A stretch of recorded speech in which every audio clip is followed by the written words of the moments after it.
My opponent struck forward with his queen and took my third pawn in a row.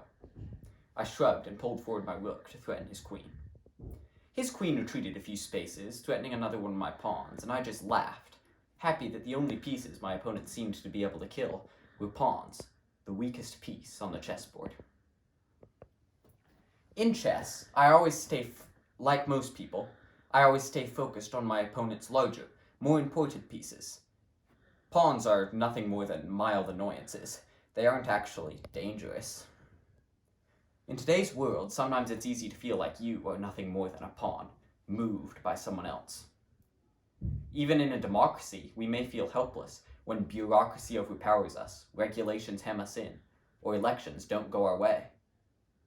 At times, we feel like we're just the government's pawns, but that isn't an excuse to give up fighting for our freedoms. And even though it's easier to shift responsibility to others, if we don't stand up for what we believe, there's really nobody else we can blame. The First Amendment of the United States Constitution grants us the freedom of speech, religion, and the press. Grants us the right to assemble and petition the government. Our founding fathers saw these freedoms as essential because they allow us to have control over what we say and what we believe. And yet those freedoms come with responsibilities. We as citizens have to decide what's important to us. If we want to change laws, it's our job to discuss alternatives and persuade enough others to support the ideals we believe in. Yet there are those who think that such safeguards are unnecessary and outdated, that free discussion among regular people slows down progress and allows too much room for bad choices, or that freedom of the press permits the spread of too much misinformation. And in exchange for safety, comfort, or convenience, we the people are often willing to stand back and let someone else take control. In a letter to Edward Carrington, Thomas Jefferson said, "Cherish, therefore, the spirit of our people, and keep alive their attention. If once they become inattentive to the public affairs, you and I, and Congress and assemblies, judges and governors, shall all become wolves." Seems to be the law of our general nature. Our government is one of the best that has ever existed. And yet, as Thomas Jefferson said, if we aren't careful, it won't stay that way. So how do we avoid letting those who govern us become wolves? Can we exercise our free will, even when we see ourselves only as pawns, moved by someone else?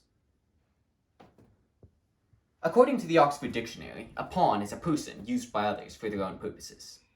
In the game, chess, along with multiple more powerful pieces, each player begins with 8 pawns, whose only function is to move forward a single space.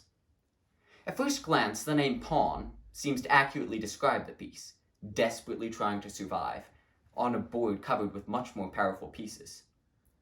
Well, the truth is, I was never quite satisfied with the definition of a pawn. In my aforementioned game of chess, I eventually lost, and I lost pretty badly. I hadn't thought my pawns were important, but it didn't take me long to realize that I couldn't win without them. In chess, when a pawn reaches the last space on the board, it is promoted, becoming stronger than most pieces ever will. If the pawn keeps fighting, even though it isn't as strong or as fast as other pieces, then eventually it can become any other piece. If we keep taking responsibility for our freedoms, even when we feel weak or small, then our strength will be multiplied, and we will find a way. We advance across the board every time we read the text of a proposed law. We move towards strength every time we listen to the actual arguments of those we disagree with. We increase our agency every time we do the work to seek out multiple sources of information and stay attentive to the policies of the government. So, really, a pawn isn't weak. It just hasn't yet reached its potential. A pawn is never alone. It's always backed up by 8 other pawns, all focused on making sure even one of them can become something so much stronger than what they were. If there's one thing you should take away from this speech today, it's that freedom is not just a gift, it's a responsibility. It's a responsibility all of us have to protect the freedoms in the First Amendment, and I encourage you to do that. And I know that when you do, your influence and freedom will be much greater than you might expect it to be. Thank you.